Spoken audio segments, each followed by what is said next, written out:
Don't you think time travel would be cool?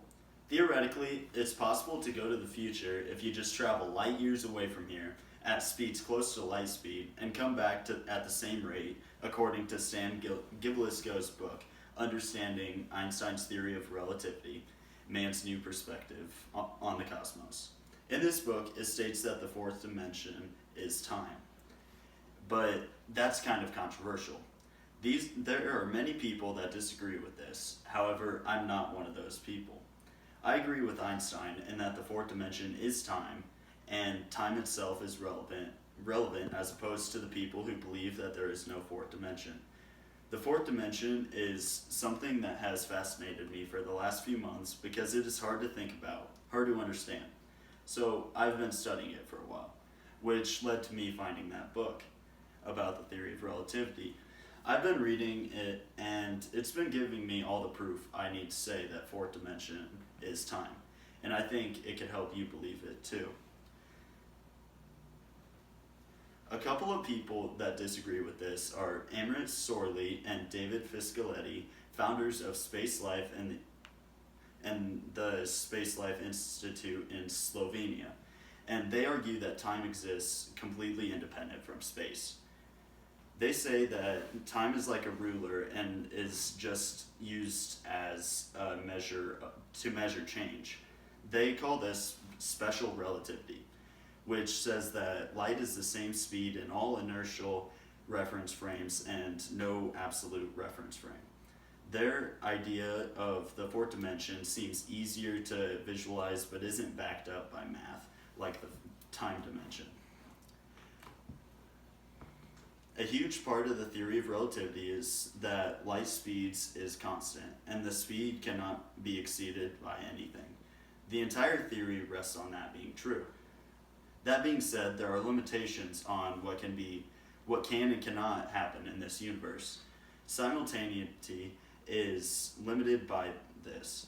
In each time zone, there is one clock that is considered right, but each of those clocks are a little bit different by a very minuscule number, but a certain amount of time. In between these two time zones, at the halfway point between the two clocks, those clocks will agree. This can be said for a small number of clocks, though, and cannot be true for every clock. There is no one spot on Earth that every clock will be right. If you go really far away from the Earth, though, these clocks will be very close to right, but not exactly right. The difference is in microseconds at this point, but in the sense there is no such thing as simultaneous. But in the fourth dimension, you can travel to a point where they are all agreeing with each other. There are plenty more reasons I believe time to be the fourth dimension. Have you ever been sitting in your room working on some homework or something really boring, and for what feels like hours, and you look at the clock and it's 5 minutes later? Then the next day you're doing something you really love, and the day just flies by without you being able to enjoy it properly. That is time distortion at its most basic level. Time distortion is like matter distortion, but with time. If you pull on a ball of Play-Doh and it stretches out, that is an example of matter distortion. The same thing happens with time. If you're moving around doing things you like, time goes faster. Staying still actually makes time go slow.